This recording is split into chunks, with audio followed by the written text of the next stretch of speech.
ও নবী চিন্তা করবেন না, কষ্টের পরেই আছে সুখ, দুঃখের পরেই আছে আনন্দ, ঠিক কি না?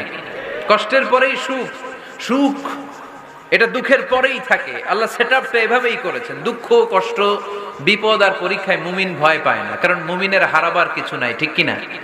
আমাদের জীবনে যদি বিপদ নেমে আসে আমরা কি চিন্তিত হই? কথা বলেন। আমরা তখন সবর করি, কি করি? আর সবরে সওয়াব আছে না নাই? কারণ মুমিন জানে রাত যত গভীর হয় অন্ধকার তমানিসা বেদ করে সুবহে সাদিক হয়।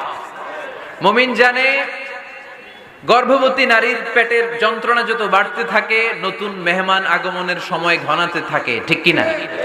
মুমিন জানে মুমিনের উপর বিপদ কষ্ট যত বাড়তে থাকে সুখের সময় ঘনাতে থাকে, কাছে আসতে থাকে।